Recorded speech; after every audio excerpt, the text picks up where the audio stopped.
Et donc, nous passons donc en mode de partage d'écran et nous entrons directement dans le vif de notre sujet, dans une sikha du Rav Tzvi Yehuda de l'année 5732.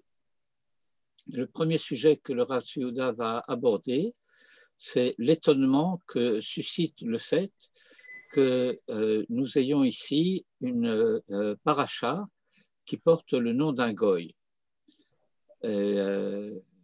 Ce n'est pas la première fois, comme nous allons le voir, mais c'est quand même une première parce que cette fois-ci, le goy en question, c'est un rachat. Le parachatenu anumagim liktsa midbar. Nous sommes arrivés à l'extrémité du désert. La semaine dernière, nous avons appris dans la dernière partie de la paracha de Chukat toutes les difficultés rencontrées par Israël, s'approchant de plus en plus d'Eretz Israël, arrivant par le sud, devant contourner par l'est, revenant par l'au-delà du Jourdain, rencontrant diverses peuplades qui toutes s'opposent chacune à sa manière, mais de façon agressive, voulant empêcher Israël finalement de pouvoir rentrer sur sa terre. Et dans les parachiotes précédentes, comme le Rav l'a rappelé en particulier dans la paracha de la semaine dernière, nous avons rencontré diverses difficultés rencontrées par Israël tout au long du voyage au travers du désert, mais qui étaient essentiellement des problèmes internes à Israël. Alors que depuis la semaine dernière, nous avons rencontré les difficultés, non plus de l'intérieur, mais de l'extérieur. Et cette fois-ci, ce ne sera pas une difficulté, le mot est un peu faible, une crise physique, matérielle, la guerre, mais c'est le mot m'échappe en français, c'est une contestation spirituelle. קודם היו טרגדיות פנימיות שלנו בפרשות בהעלותך שלח לך קורח. Auparavant, nous avons rencontré, ici je dois faire un point de vocabulaire, c'est que le mot de tragédie en hébreu et en français n'ont pas exactement le même sens. En français, une tragédie, et le terme vient du grec, eh bien, c'est un problème insoluble auquel l'homme se trouve confronté et au terme duquel il est finalement détruit. En hébreu, le terme n'a pas la même connotation. Il est plus proche de ce que nous appelons en français plutôt un drame. Manitou avait souvent l'habitude de faire cette remarque que dès lors qu'une solution peut exister, alors nous ne sommes plus en présence d'une tragédie. בפרשת חוקת הייתה ראשית פגישתנו עם הגויים במישור הגשמי. Dans la paracha de Chukat, la paracha de la semaine dernière, ça a été le commencement de nos rencontres avec les nations dans la dimension physique, matérielle. Varshav, et dans notre paracha, Shne Sibuchim Ruchaniim Noraim ou Mezarazeim, deux crises spirituelles terribles et Mezazeh a quelque chose qui choque, qui met en transe en quelque sorte. D'abord Bilram, Vacharkar, Benot Moab, et ensuite les filles de Moab. Kan anu nigashim im chelek shel Torah min hashamayim, et ce dont nous avons à prendre conscience, c'est que dans cette paracha, eh bien, nous faisons la rencontre étonnante et unique d'ailleurs d'une dimension de la Torah, d'une partie de la Torah en tant que Torah révélée min hashamayim, parce que il n'y a aucun verset, rappelle le Rav, en pasuk echad mi bereshit ad le'ene kol Israël she'enenu min hashamayim.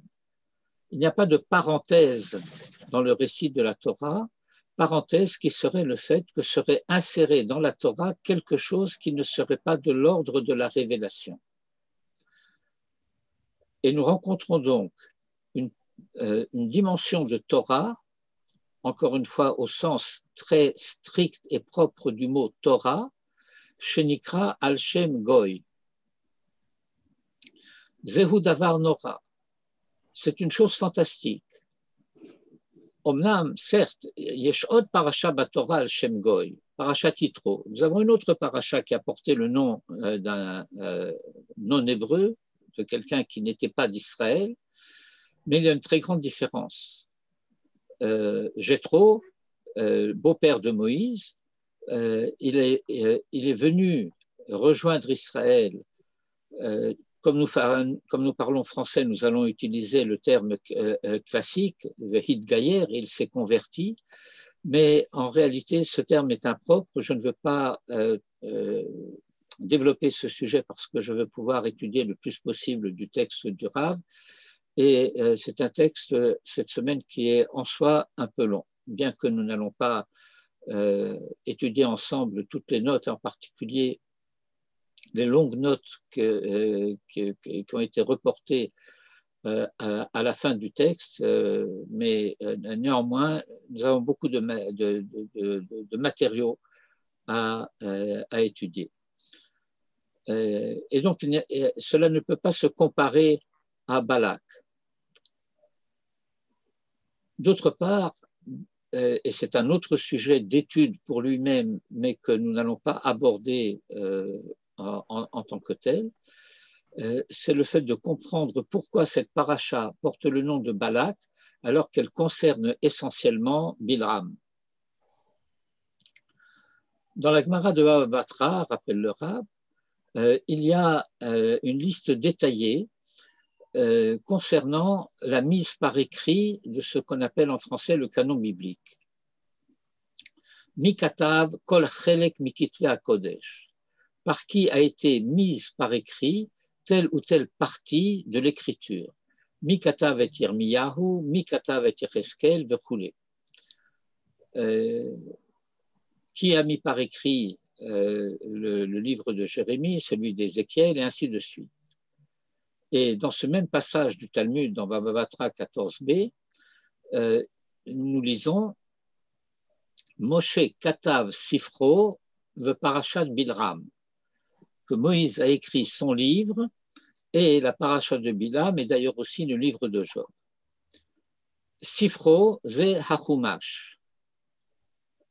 Son livre, le livre de Moïse, ainsi que le rappelle Malachi, dans le chapitre 3 de Malachi, Zichut Torat Moshe Avdi, le livre de Moïse, c'est la Torah, les Chamishat Umshe Torah. Cette Torah Mina Shamayim qui nous parvient au travers de Moïse, et il rappelle le verset de Malachi que j'ai cité. Mais le texte là-bas ajoute Parashat Bilram. Et comment comprendre cela? Parce que la Parashat Bilram, elle fait partie des 5 livres de la Torah. Et si Moïse a écrit son livre, que c'est les 5 livres de la Torah, alors Parashat Bilram en fait partie. Alors pourquoi est-elle mise à part? il y a là quelque chose qui n'est pas clair. Je suis à la ligne 19 au milieu. Yeshpo davar lo barour. Ad que d'écart, c'est à tel point peu clair. שיש שרצו לומר שהיה עוד ספר מיוחד שעסק בפרשת בלעם. Qu'il a existé un autre livre concernant l'affaire de Bil'am, כמו שהיו ספרים אחרים שנכתבו על ידי נביאים וברוח הקודש, ולא נשתמרו אצלנו, de même qu'il y a eu d'autres livres qui ont été écrits par des prophètes ou sous l'inspiration de ce qu'on appelle le roi à Kodesh, l'esprit de sainteté, livres qui ne nous ont pas été conservés. Et Yeshpo Sitre Torah. Nous sommes en face, dit le Rav, d'un des secrets de la Torah. Pil e Plaim, des merveilles de merveilles.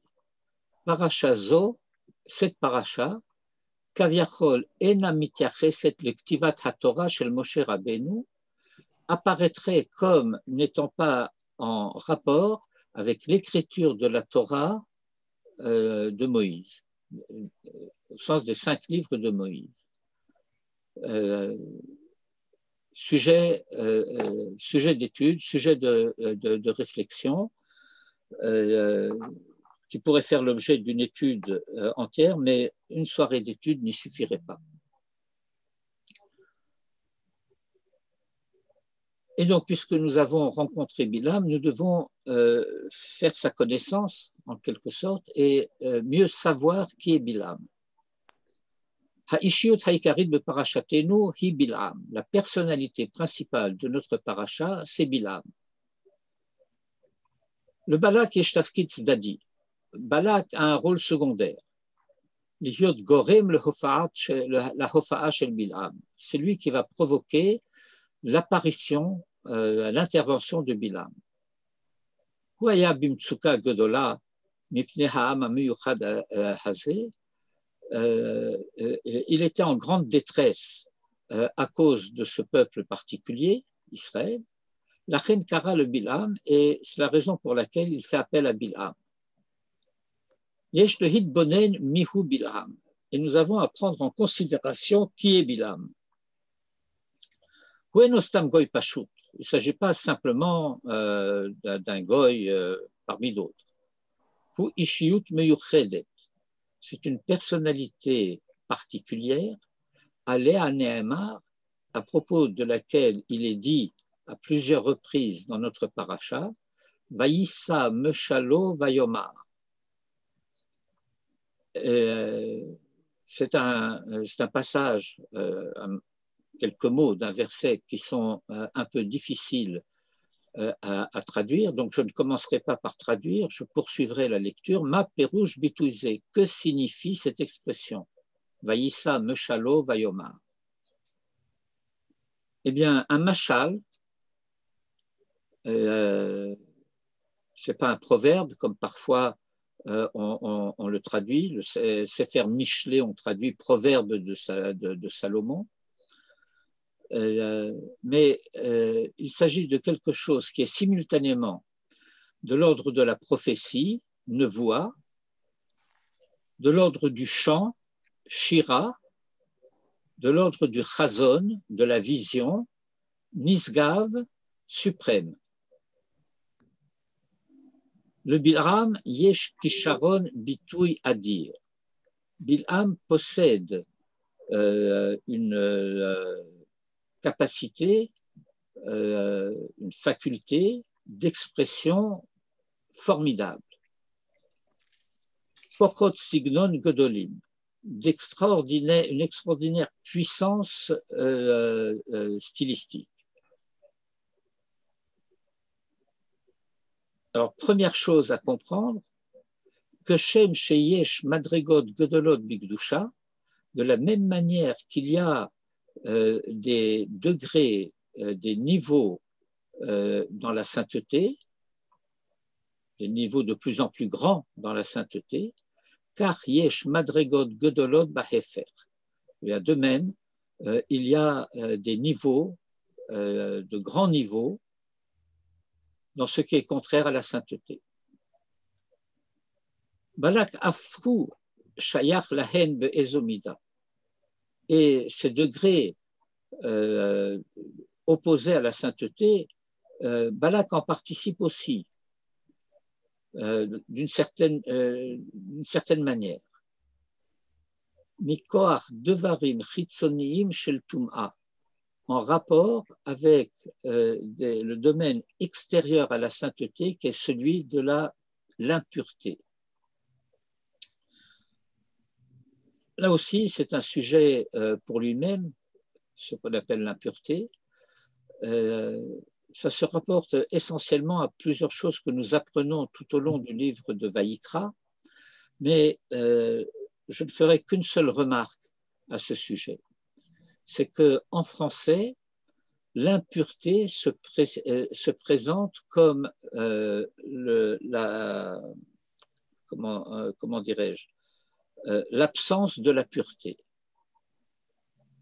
Il y a pureté, et puis le préfixe un, qui devient im parce que c'est devant le p, bon, je ne vais pas faire de la grammaire. Mais donc l'impureté est seulement l'inverse de la pureté. Ce n'est pas le cas en hébreu. En hébreu, il y a deux termes très différents, tahara et tum'a. Et ça veut dire que pour l'hébreu, l'impureté, c'est quelque chose de réel, de concret. Ce n'est pas simplement la privation de la pureté, c'est une réalité pour elle-même. Et en fait, cette réalité qui est l'impureté, c'est elle qui est l'antagonisme de la sainteté. Le contraire de la sainteté, ce n'est pas le profane, comme dans la pensée occidentale. Dans la pensée hébraïque, la sainteté et le profane sont des dimensions qui se conjuguent, qui sont en collaboration, comme les 6 jours profanes de la semaine, suivis du 7e jour qui est saint, qui est le Shabbat. Mais s'il n'y avait pas les jours qui le précèdent, eh bien, le Shabbat ne pourrait pas exister. Ou pour le dire d'une autre manière traditionnelle, Mish et Tarach de Erev Shabbat, celui qui a peiné, qui a œuvré, qui a travaillé avant le Shabbat, la veille de Shabbat, mais cette veille c'est toute la semaine précédente, Yochal be Shabbat, il aura de quoi manger le Shabbat. Aval Bil'am Shayach le Madriga Acheret. Mais Bilam appartient à un tout autre domaine. Mitzadma, d'une certaine manière, et il faut le comprendre, et c'est important à comprendre, Yesh Yachas Chiyuvi el Bil'am. La Torah fait référence à Bil'am d'une manière positive. Chazal Magdirim Oto, les maîtres du Talmud, nous enseignent et le définissent donc à travers cet enseignement que Moshe Rabbeinu, comme Moïse. Et en fin de compte, Acharei Hakol, Zechiyuvi, c'est quelque chose de positif. La Torah nous dit Velo kam navi od be'Yisraël que Moshe. Et cette précision be'Yisraël, qu'il ne s'est pas levé encore de prophète en Israël comme Moïse, appelle immédiatement la remarque. Be'Yisraël lokam. En Israël, il n'y en a pas eu comme Moïse. Aval be'umot ha'olam kam. Mais il y en a eu parmi les nations. Umanu et qui est Bil'am. Et cet enseignement se retrouve aussi bien dans le Zohar, deuxième volume du Zohar dans le Shemot 21b, et aussi dans un midrash qui est le midrash Sifré. Et Sifré, c'est un midrash sur Bamidbar et Devarim, et en l'occurrence sur la dernière paracha, Vezot HaBeracha, paragraphe 357. Le petit Aleph ici renvoie à une note qui n'est pas une note de bas de page, mais une note en fin de texte et qui est un développement, un approfondissement de ce sujet.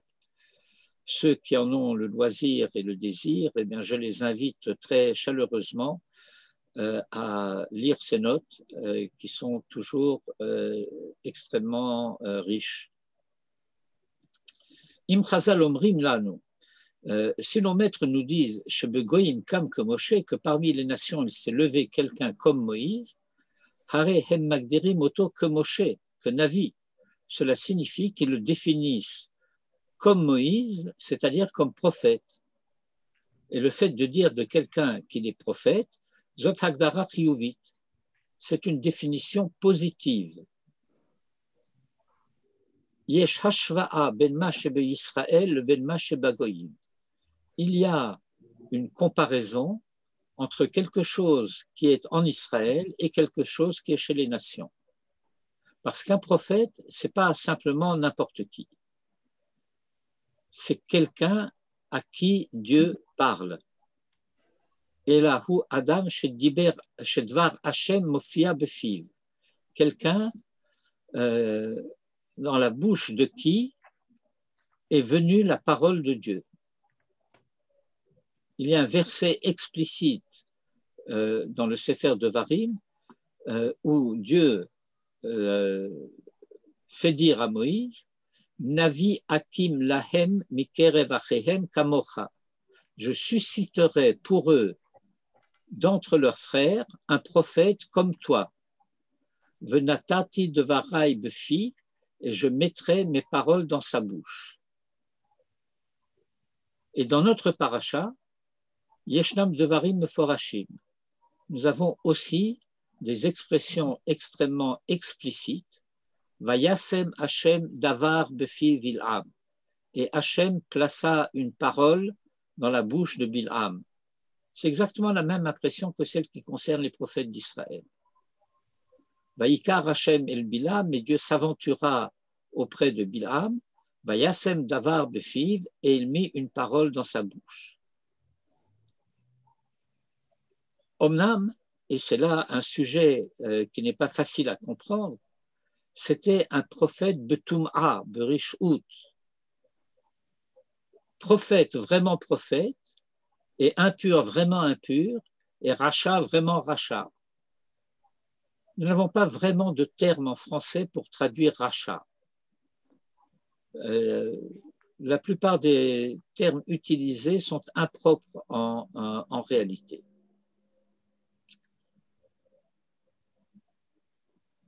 Le rachat, c'est le contraire du tzaddik. Si nous donnions une définition consistant à dire que le tzaddik, c'est celui qui s'efforce de faire réussir le projet divin, alors le rachat, c'est celui qui s'y oppose. Et donc, c'est un tamé, c'est un rachat. Aval mikol makom, miprinazo, yesh gisha beno leven Moshe Rabbeinu. Mais néanmoins, de ce point de vue-là, qui est celui de la prophétie, il y a un dénominateur commun entre lui et Moïse. Hachem Amarlo.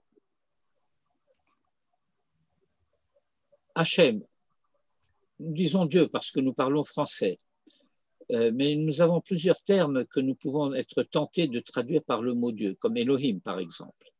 Mais ici, il s'agit de Hachem, le Kevavke, le tétragramme. Et Hachem lui dit Ve'efes et hadavar asher adaber elecha oto tedaber. Mais seulement la parole que je te dirai, que je parlerai vers toi, oto tedaber, c'est cette parole-là que tu parleras. Asim befircha davar, je mettrai dans ta bouche une parole, asher tihié murrach le daber, que tu seras obligé de parler. Kamour, comme nous l'avons vu, Zohi Hagdara Chiyuvit, il s'agit d'une définition positive. Positive au sens de bonne. pas péjorative, laudative. Hagdara shel Navi, définition du prophète. Kefi shehi nimtzet batorah, telle qu'elle se trouve donnée dans la Torah. Davar mezaazea, et c'est quelque chose de choquant. Bien sûr, nous connaissons, dit le Rav, le faux prophète, Navi Sheker, prophète vraiment et de mensonge vraiment. Mais ici, il ne s'agit pas d'un prophète de mensonge. Po mofia al hagoy tame haze, toa chiyuvi shel Navi, shehu hemshech dvar Hashem. Davar nora ve'ayom. Ici, nous rencontrons cette chose absolument terrible, que le titre de prophète soit attribué à un goy impur, rachat, comme nous l'avons vu. Et il y a là une sorte de collision de concepts, comme disait Manitou, qui nous est difficile à comprendre. Nous pouvons comprendre que quelqu'un qui a la capacité d'être prophète mente, c'est déjà étonnant en soi, mais c'est compréhensible. Parce que d'une part, il a entendu ce qu'il a entendu, mais il dit autre chose. Il a son propre agenda, en quelque sorte, comme on dit parfois aujourd'hui. Mais ici, dans le cas de Bilam, ce n'est pas du tout ça. Bien sûr, il a son propre agenda. Son agenda, lui, c'était de maudire Israël, mais il va le bénir. Parce qu'il ne peut pas faire autrement. Parce qu'il est contraint par la parole de Dieu de dire ce que Dieu lui dit de le dire. Un des sujets d'approfondissement qui n'est pas dans l'ordre du jour de notre étude d'aujourd'hui, c'est de comprendre de quelle manière, non pas dans les paroles, mais dans l'intention dans laquelle lui formule ses paroles, Bilam va tenter de maudire Israël au travers de la bénédiction qu'il est obligé de formuler. C'est un sujet que nous avons étudié quelquefois dans les années précédentes.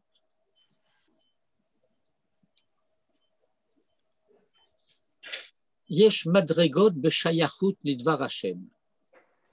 Nous devons comprendre ceci, qu'il y a des degrés dans le concernement à la parole divine. Le parashat Vaera, la deuxième paracha du livre de Shemot,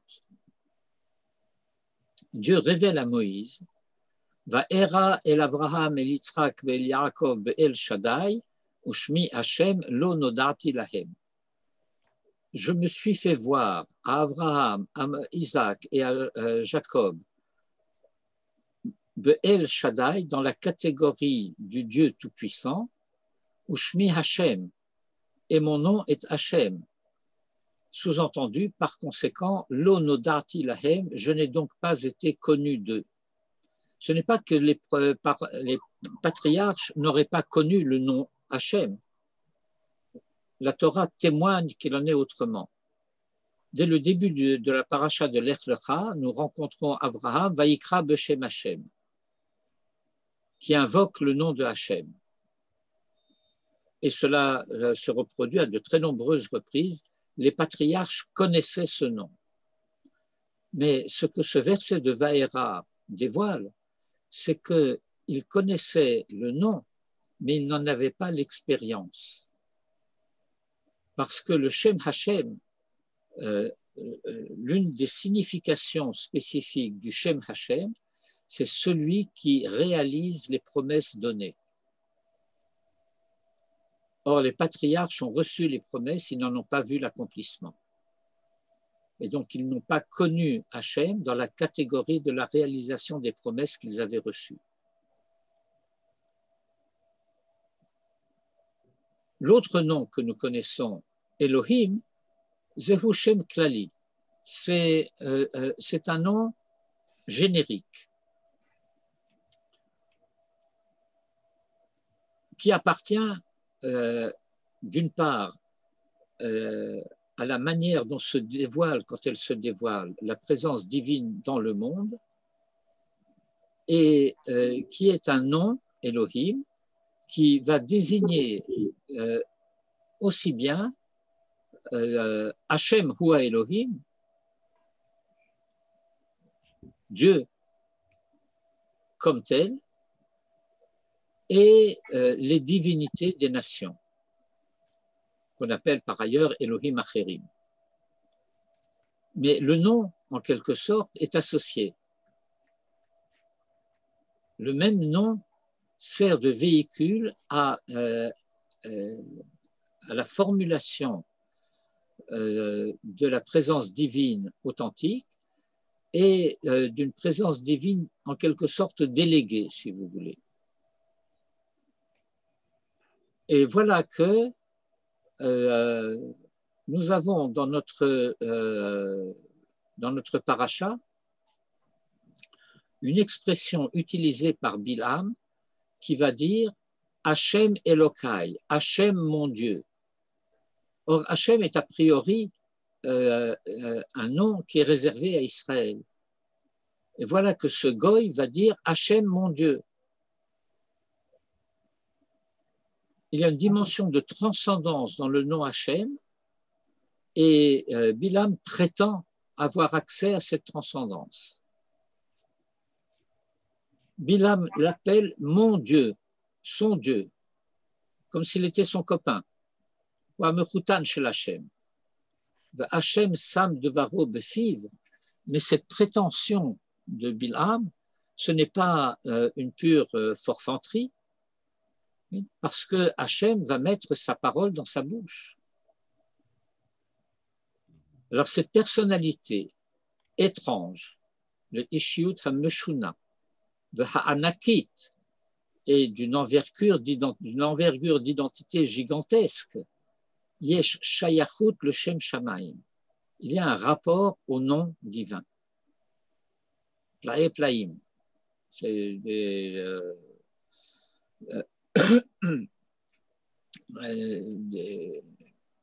une exclamation qui revient à plusieurs reprises depuis le début de cette sikha dans la bouche de Rav Tzvi.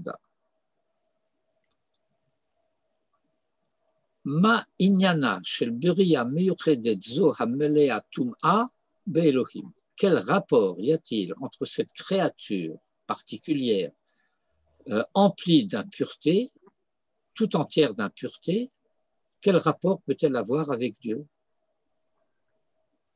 Mais tout cela, Zehu Hatzad Achiyuvi Shebo, c'est la dimension positive qui est celle de Bilam. Maintenant, nous allons nous approcher un peu plus de l'aspect négatif de ce même Bilam. Bilam Ba'al Ha'ayin Hara'a. Bilam, c'est, je vais traduire exprès d'une manière un peu approchée et très approximative. Bilam, c'est le maître du mauvais œil. Mais nous rencontrons par ailleurs chez Bilam un côté négatif. Dans une Mishnah des Pirkei Avot, la 19e Mishnah du 5e chapitre, nous apprenons Kol mi sheyesh beyado shlosha devarim halalu. On va citer trois choses négatives qui peuvent se trouver chez quelqu'un. Alors, si l'une de ces trois choses se trouve chez quelqu'un, il s'agit d'un disciple de Bil'am le Racha. Et la première de ces trois choses, c'est Aïn Ra'a. Et ceci est antinomique avec l'enseignement de la même Mishnah des Pirkei Avot qui dit Kol mi sheyesh beyado shlosha devarim halalu mitalmidav shel Avraham Avinu.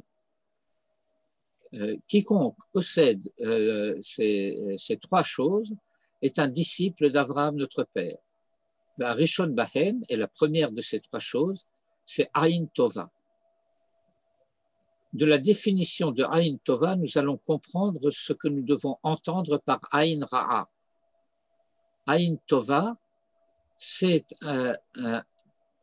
une manière positive, gentille, sympathique de regarder la réalité. Aïn Yafa, ça veut dire un œil généreux. Et donc Aïn Ra'a, c'est le contraire.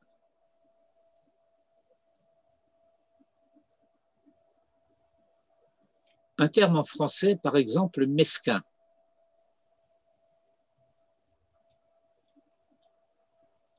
Et nous avons dans Aïn Ra'a une connotation de cette mesquinerie qui est de la nature de la jalousie.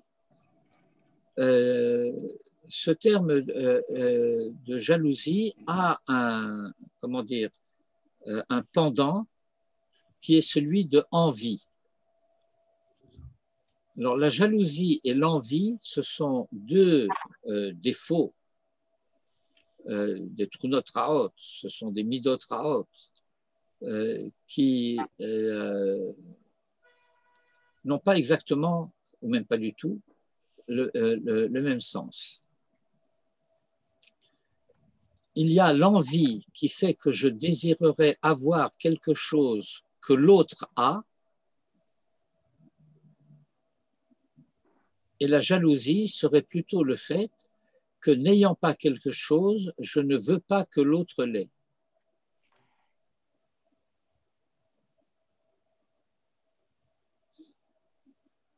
Et donc ce paragraphe 3, est de l'ordre d'une première préface, si vous voulez, à l'essentiel de notre sujet qui va venir un peu plus tard. La deuxième introduction ou la deuxième préface dans le paragraphe 4, c'est le rapport et la différence entre midot et mitzvot.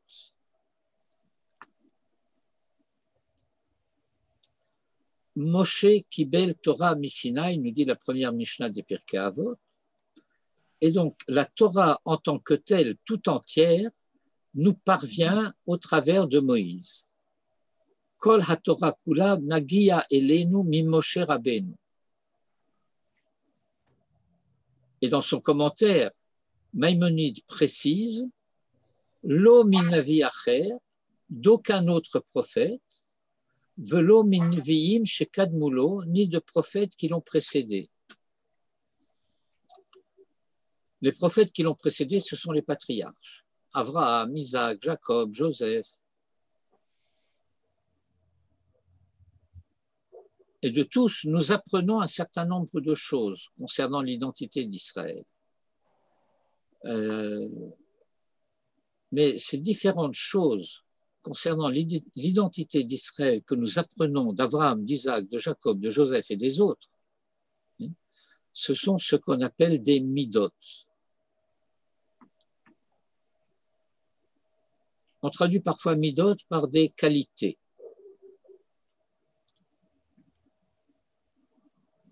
Il y aurait une étude à faire, une étude sémantique à faire sur le mot mida, dont le sens originel, étymologique si vous voulez, c'est la notion de mesure.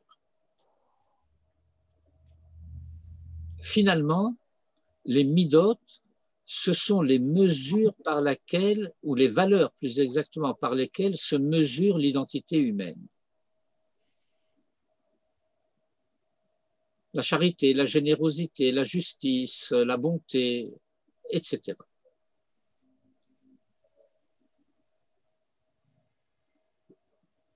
Le gabema yesh tzorer lehadgish she'en lemedim min vi'im que shekadmu. Pour quelle raison est-il nécessaire d'apprendre que nous n'apprenons pas la Torah en tant que Torah des anciens prophètes? Eh bien, c'est du point de vue de la Torah en tant que Torah ou mitzvot. Il y a un verset à la fin du livre de Dvarim, dans la parashat de Vezot HaBracha, Torah tziva lanu Moshe morasha kehilat Yaakov. Moïse nous a ordonné la Torah.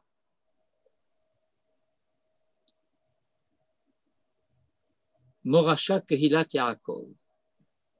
Il y a différentes manières de traduire le pshat de ce verset. L'une d'entre elles est cohérente avec notre sujet ici, c'est que ce qui était jusqu'alors Morasha Kehilat Yaakov, ce qui a été en quelque sorte transmis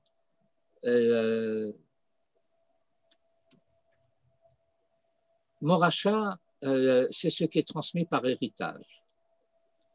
Mais c'est très proche d'un autre mot, d'un autre substantif construit à partir du même verbe, qui fait partie du champ sémantique de la même notion, qui est Toreshet, Torasha. Qu'est-ce que c'est Torasha?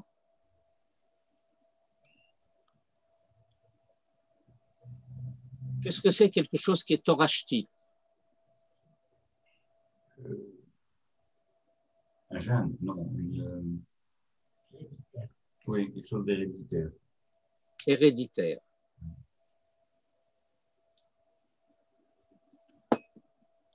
Autrement dit, à travers la formation, l'éducation, l'enseignement des patriarches, il y a une identité hébraïque qui s'est forgée et qui possède en quelque sorte des traits héréditaires.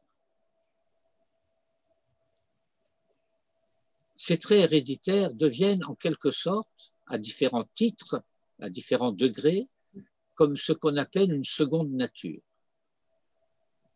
Et voilà que la Torah nous dévoile que ce qui était de la nature de valeur héréditaire en Israël ont été transformés par Moïse en commandements.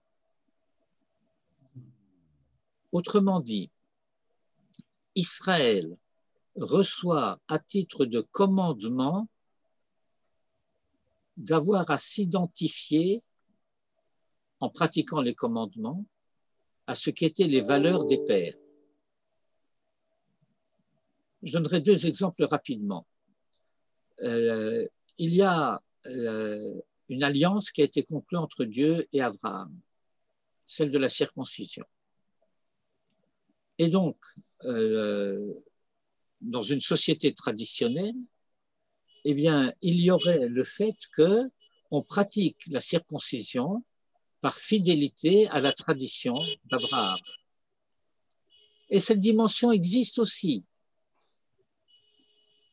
Mais au moment de la circoncision, nous disons deux bénédictions. Asher kiddushanu b'mitzvotav v'tzivanu al hamila et le hachniso bivrito shel Avraham Avinu. Mais les deux mitzvot, c'est de la Torah de Moïse que nous les apprenons. Ce qui était tradition des pères devient mitzvah depuis Moïse. C'est la même chose avec le guide anaché, ce qu'on appelle le nerf sciatique. Le fait qu'en Israël, nous ne mangeons pas le nerf sciatique. C'est un verset que nous apprenons déjà à propos de Jacob. Alken lo yochlu bnei Israël et guide anaché, etc. Mais ce n'est pas parce que ce verset a été dit à propos de Jacob, c'est parce que le commandement nous en est donné par la Torah de Moïse. Et donc, il y a une importance particulière à bien spécifier le caractère exceptionnel de la Torah de Moïse par rapport aux enseignements prophétiques d'avant et d'ensuite et d'après.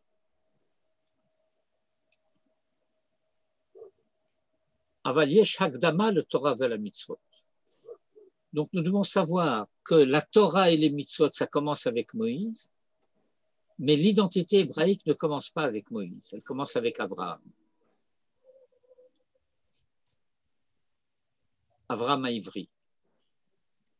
Et donc il y a, pour ainsi dire, une préface ou une introduction à la Torah aux mitzvot. il y a une préparation indispensable à la Torah et aux mitzvot. Sans les midot apprises des patriarches, eh bien, il ne nous serait pas possible de recevoir la Torah de Moïse.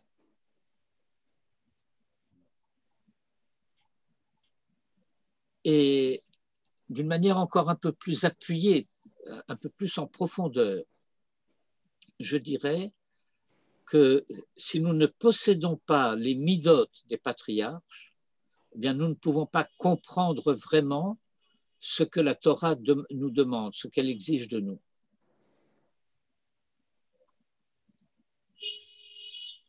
יש צורך בהכשרה שעל ידה אנו זכאים ומוכשרים לשמיעת דבר השם על ידי משה רבנו עליו השלום. Il y a une formation, הכשרה, שעל ידה, grâce à laquelle, אנו זכאים ומוכשרים, nous sommes à la fois susceptibles de, capables de, préparer à entendre la parole de Dieu telle que transmise par Moïse. Hamidot kodmot la mitzvot.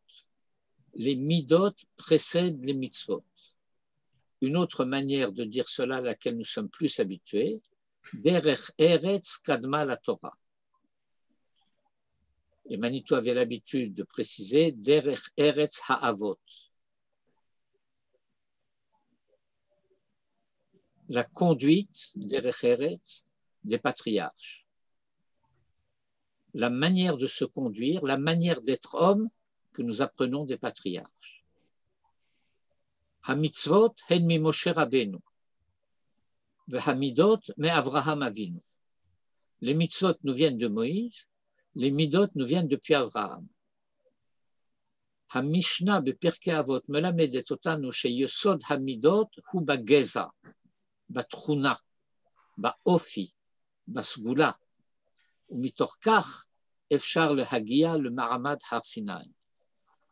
Nous arrivons au pied du Sinaï, nous rencontrons l'événement de la révélation du Sinaï à partir du fait que ce n'est pas n'importe qui arrive au Sinaï. C'est un peuple, le peuple d'Israël. Et ce peuple d'Israël possède déjà son identité propre. Ce n'est pas n'importe quel groupe humain. Il a des qualités spécifiques. Il a une nature particulière. Geza, Truna, Office, Gula. Et à partir de cela, et grâce à cela, eh bien, on peut arriver au Sinaï.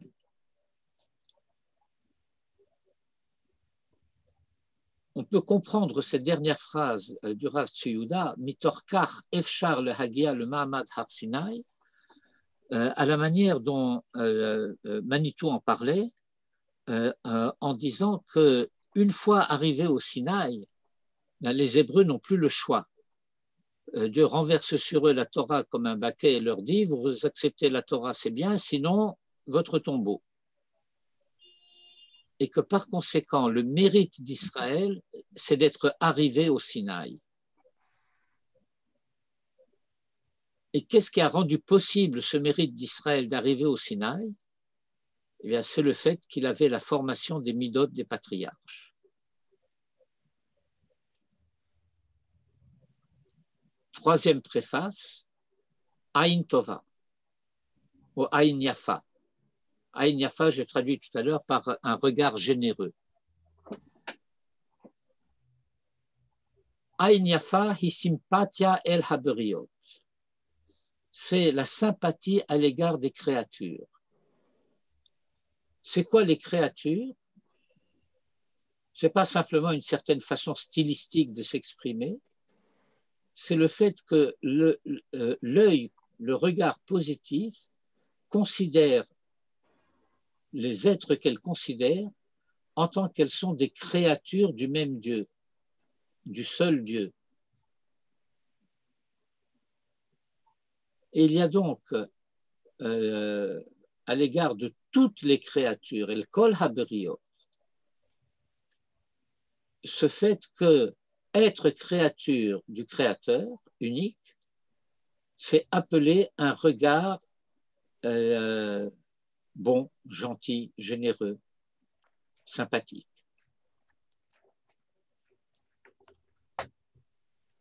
Il y a, nous dit le Rav, madrigot babriot. Il y a des différents degrés parmi les créatures. Par exemple, yesh Israël ve yesh goïm. Il y a Israël, il y a les nations. Aval le kulam yesh noam shel shayachut labori. Mais toutes possèdent cette douceur, noam.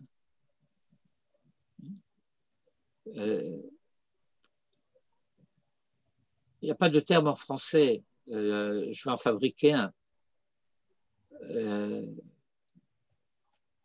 Noam, c'est le fait d'être agréable, d'appartenir au Créateur, de n'exister que parce qu'elles ont été créées par le Créateur. Hamida harishona b'midot ha'yisraeliyot hi rachmanim. La première des qualités par lesquelles se définit l'identité israélienne, israélite, hébraïque, c'est rachmanim.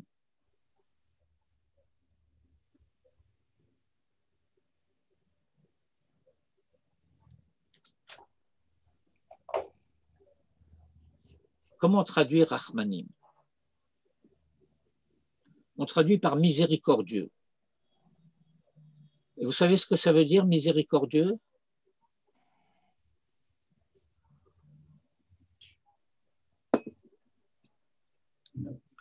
Littéralement, ça veut dire celui qui possède la pitié du cœur.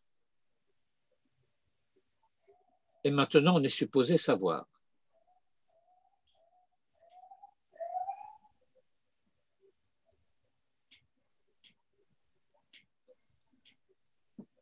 Je vais donner une approximation. Comme toute approximation, elle est fausse, bien entendu. Mais comme toute approximation, elle nous ouvre un chemin, une fenêtre vers l'idée que nous avons à comprendre.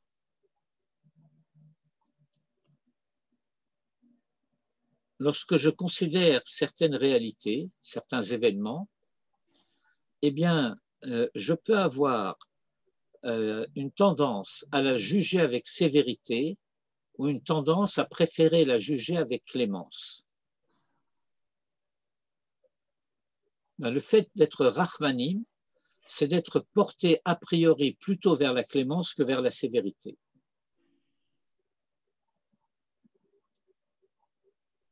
L'empathie, non? Oui,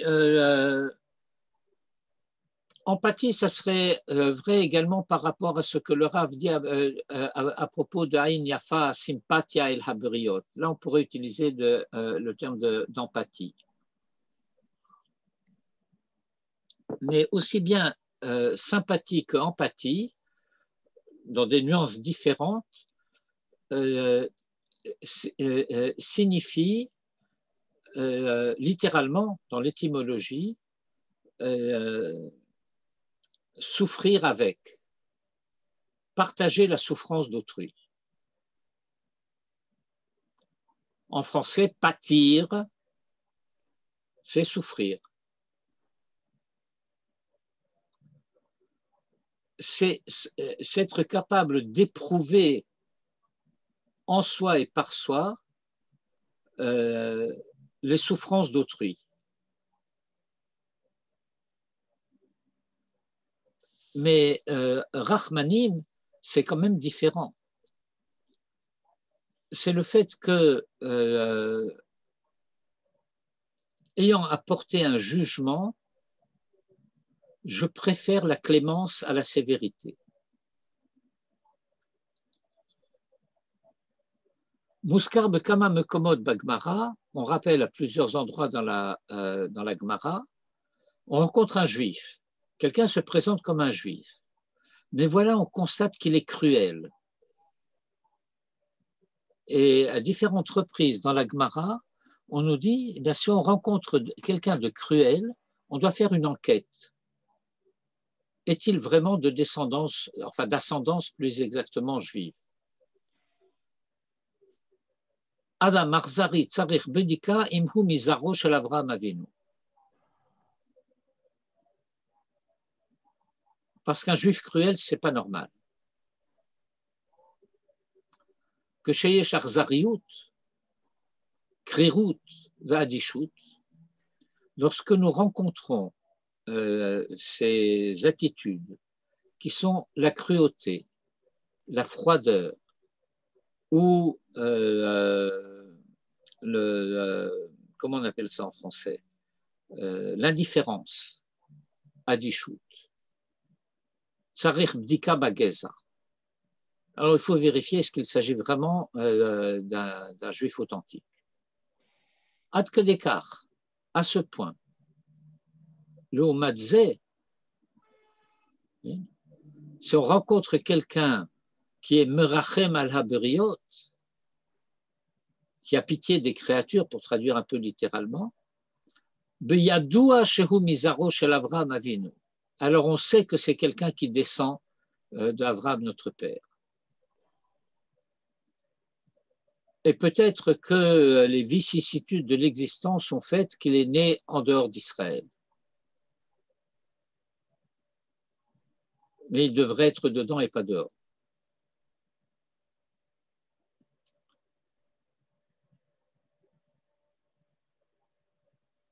Et le Rav cite un verset des psaumes, Ma rabu ma'asecha Hashem kulam bechokma asita malea haaretz kinyanecha. Combien grandes, nombreuses sont tes œuvres, Hashem, toutes tu les as faites en sagesse, la terre est emplie de tes créatures. Kinyan ici, ça veut dire création. Hamabat haklali hazeh shel hidgalut habore banivraim kama nechmad hu. Ce regard porté sur le monde et qui reconnaît en toutes les créatures un dévoilement de la présence divine, kama nechmad hu. Cette attitude, cette manière de regarder, combien c'est bon, combien c'est agréable. Ou memenu, et à partir de là, ahava lechol haberiot, l'amour de toutes les créatures. Et le Rav cite ici un vers d'un poème liturgique qui est le Yedid Nefesh, et on chante ça, Yedid Nefesh Avarachamim ou Avarachaman chez les Sfaradim, qui est Hadur Na'e Ziv Ha'olam Nafshi Cholat Ahavatecha. Et on dit, nous sommes fous d'amour en quelque sorte pour lui. Mais il y a dans ce vers une intention qui se dévoile au travers de ce que le Rav a expliqué auparavant. Bien entendu, il s'agit de notre amour pour lui, Nafshi Cholat Ahavatecha, mais on peut aussi entendre cela de l'amour pour tes créatures. Dieu aime toutes ses créatures. Et nous aimons cet amour. Nafshi cholat ahavatecha.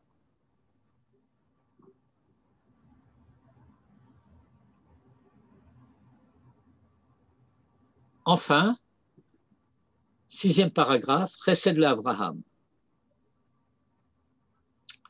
Kol ze balanu me Avraham avinu. Tout cela nous vient d'Avraham. Il y a un verset d'Isaïe qui dit Habitu el tzur chutzaftem. Considérez le rocher dont vous avez été extrait.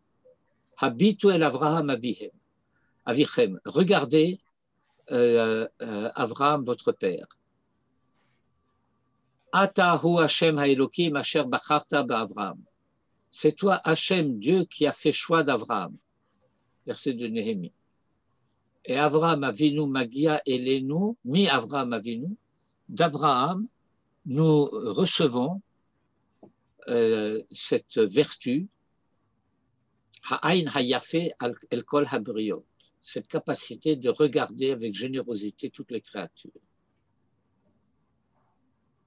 Omer Akadosh Baruch Hu, dans la paracha de Vayera, qui suit la paracha de Lech Lecha, après l'histoire des 3 anges qui sont venus rendre visite à Abraham, nous avons l'affaire de Sodome et Gomorrhe. Et Dieu dit, Amechase ani me Abraham, est-ce que je peux cacher à Abraham ce que je me prépare à faire? C'est impossible. Abraham, il y a ici une expression qui vient du yiddish, ça veut dire quelqu'un qui est en relation étroite avec Dieu,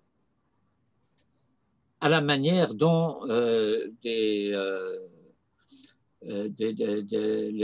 parents des mariés vont avoir entre eux une certaine relation parce que leurs enfants se sont mariés entre eux. Bon. Hukarov meod elav. Abraham est très proche de Dieu. Velachen iefshar lechasot mimenu et psak hadin anshe Sodom. Et par conséquent, Dieu ne peut pas cacher à Abraham la sanction, le verdict concernant Sodome. Et à ce moment-là, il y a une réaction d'une brutalité extraordinaire de la part d'Abraham. Khalil alach, tu peux pas. Malheur à toi. Hashofet kol haaretz lo yaseh mishpat. Le juge de toute la terre n'agirait pas avec justice. Voilà qu'Abraham se permet de faire des remontrances au bon Dieu.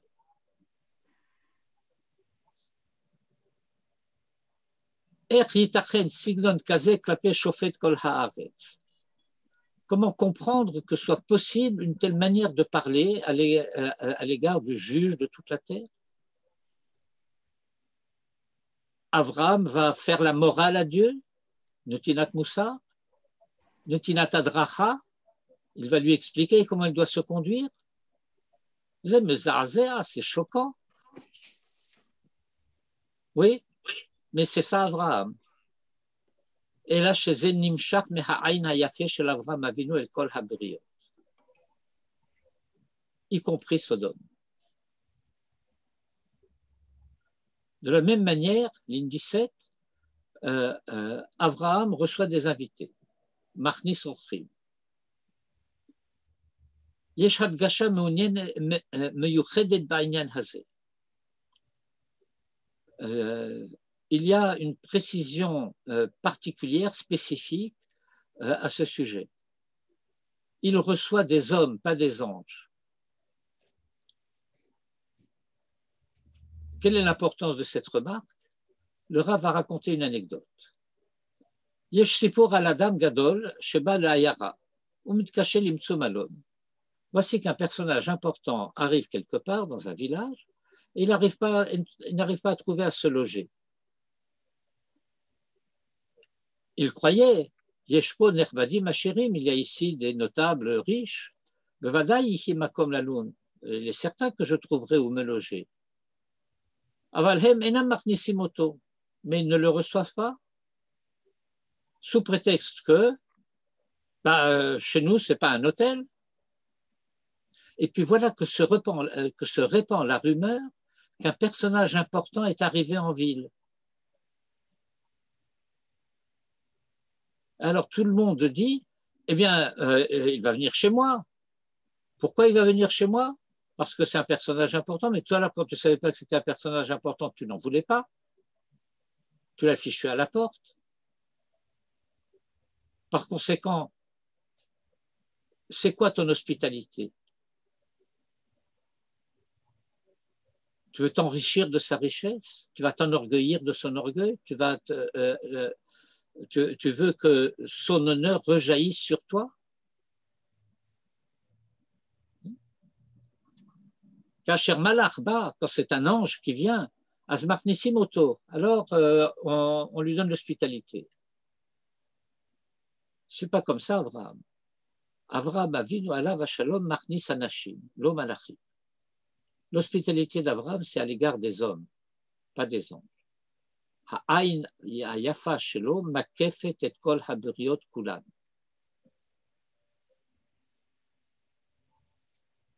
Le regard généreux d'Abraham englobe toutes les créatures sans exception.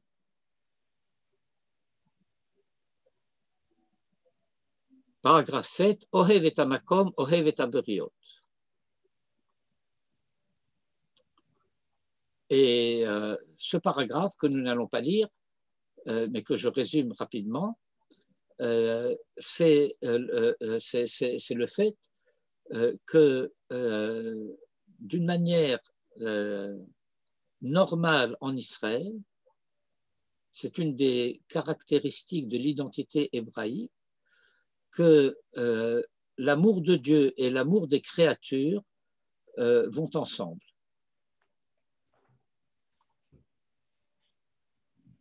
Et qu'il est difficile de distinguer est-ce que c'est l'amour de Dieu qui rejaillit sur l'amour des créatures ou c'est l'amour des créatures qui rejaillit sur l'amour de Dieu.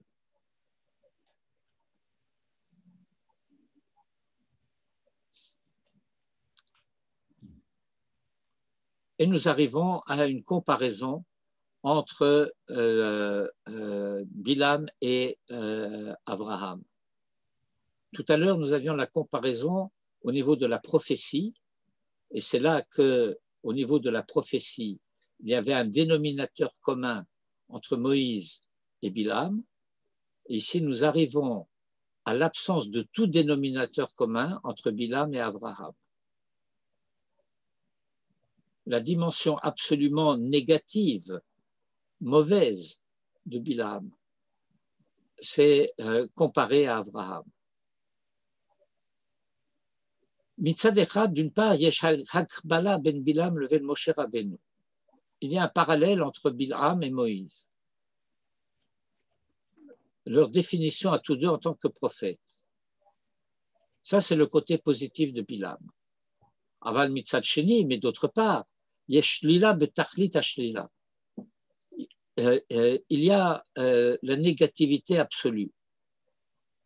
Mais cette négativité, elle se juge non plus par rapport à Moïse, mais par rapport à Abraham.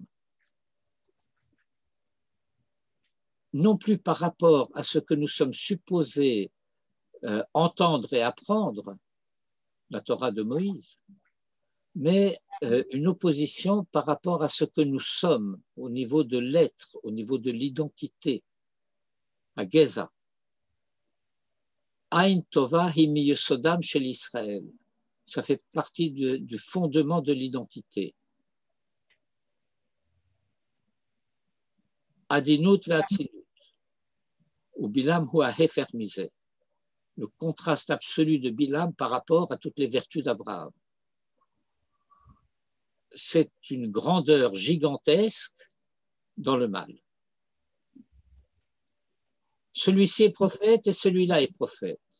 Celui-ci d'Israël et celui-là des nations. Il y a donc une certaine ressemblance. Aval le gabé taharat amidot à Israéliot, motzim anu etzel Bilam et tachlit hashlila. Mais lorsque l'on considère les vertus d'Israël, alors nous découvrons que Bilam en est le contraire absolu, l'opposé absolu. Et c'est parce qu'il est l'opposé absolu,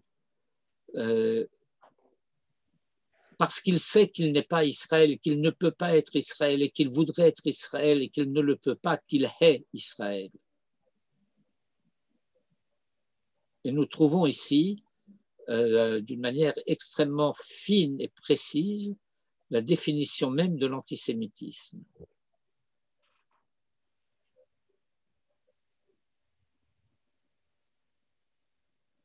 Nous avons vu la Mishnah des Pirkei Avot de tout à l'heure. Celui qui possède cette vertu, il fait partie des disciples d'Abraham, et celui qui possède ce défaut, il fait partie des disciples de Bilam.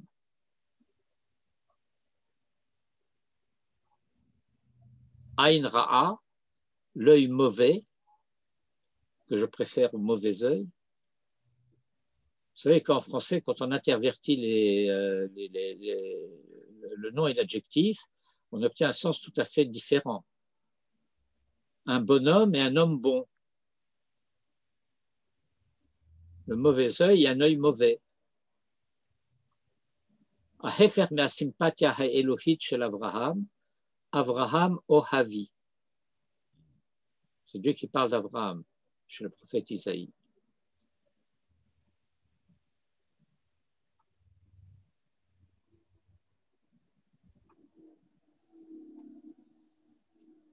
I efshar le hitchamek milomar chez Bilam haya gadol.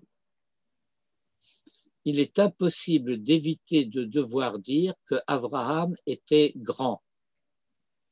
Bilam, oui.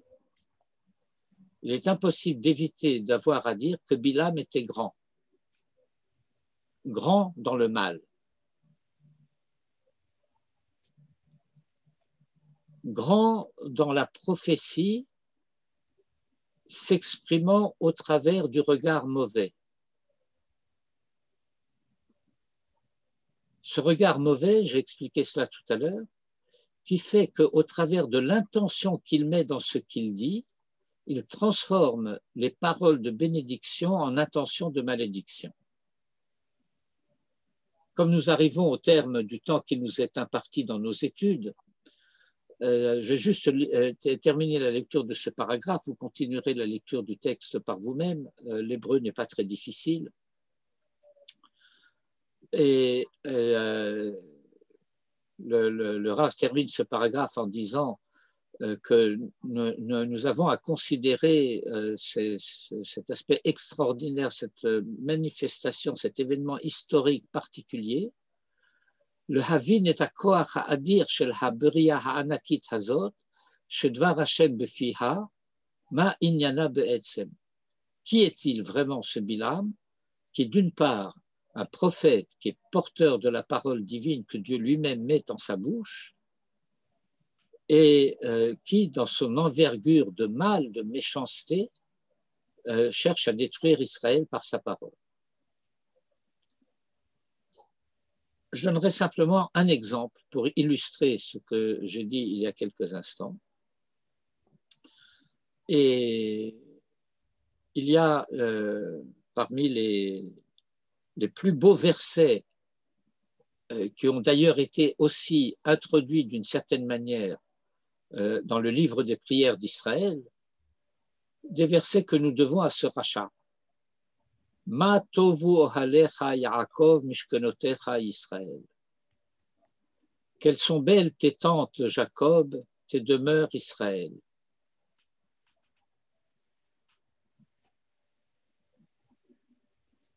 Bien sûr, dans le Pshat, eh bien, ça concerne les tentes où Israël habite, ses demeures.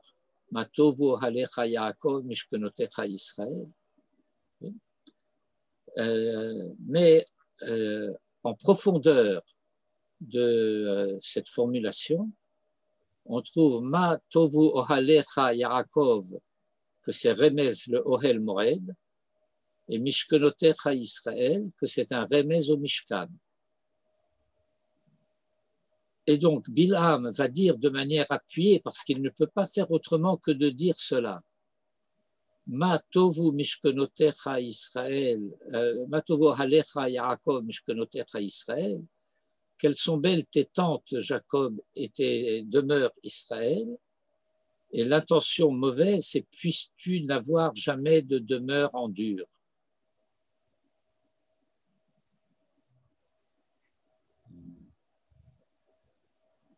Une tente éphémère, mais pas de temple. C'est ça qu'il faut comprendre. La manière dont toutes les bénédictions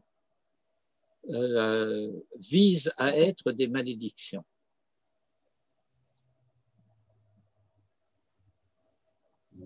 dans le Sefer Devarim, nous lisons à ce sujet cet enseignement de Moïse, que Bilam avait l'intention de maudire Israël. Vayahafok Hashem lecha et aklala livracha ki ahevecha Hashem elokecha. Et Hashem, ton Dieu, a transformé à ton bénéfice la malédiction en bénédiction parce que Dieu t'aime. Et cela signifie que malgré l'intention mauvaise de malédiction qui était celle de Bilam, Dieu a détourné son intention, a contourné son intention, n'a pas donné droit à son intention et a transformé dans l'intention de Bilam la malédiction en bénédiction. Et le Talmud dit, mais par la suite, dans l'histoire d'Israël, elles ont toutes repris leur dimension de malédiction. Sauf ce verset que j'ai cité tout à l'heure, Matovu alecha Yaakov mishkenotecha Israël, que nous avons appliqué tout au long du temps de l'exil à nos synagogues, à nos maisons d'études, en les considérant comme telles, comme éphémères, parce que notre aspiration était le retour en Eretz Israël et à la construction des demeures permanentes et du temple permanent.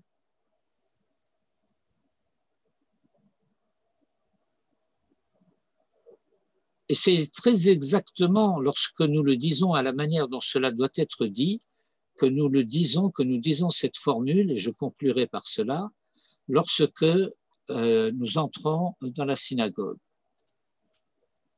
À l'entrée de la synagogue, en entrant dans la synagogue, nous disons Matovu halecha Yaakov mishkonotecha Israël. Mais ça ne s'arrête pas là. Il y a une suite. Va'ani berov chasdecha avo betecha eshtahave elecha al kodshecha beyiratecha. Maintenant, ou pour le dire autrement, ici et maintenant, quand nous étions en galoute, alors je viens dans cette demeure provisoire, parce que je veux la considérer comme provisoire, parce que je suis en galoute et que je ne suis pas chez moi.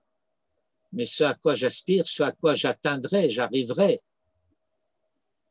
dans ta grande bonté, Vani berov chasdecha, avo betecha, je viendrai dans ta maison, ce dont Bilam ne voulait pas.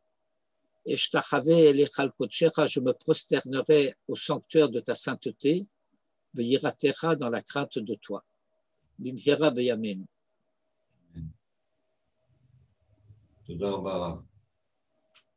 Merci. Merci beaucoup. Erev Tov. Shabbat Shalom, et prenez soin de vous. Il y a des variants de Covid qui se baladent. Oui, mais il y a aussi des variantes tunisiennes. Tu n'es pas les Marocaines, c'est pour ça que tu lui dis ça. Absolument. Qu'est-ce qui se passe avec les Canadiennes? Il n'y a pas de variante. Plus ça change, plus c'est pareil. Pardon, plus ça change, plus c'est pareil. Au-delà. C'est un proverbe québécois. Plus ça change, plus c'est pareil. Ah, bravo. Allez, Laila Tov. Et là,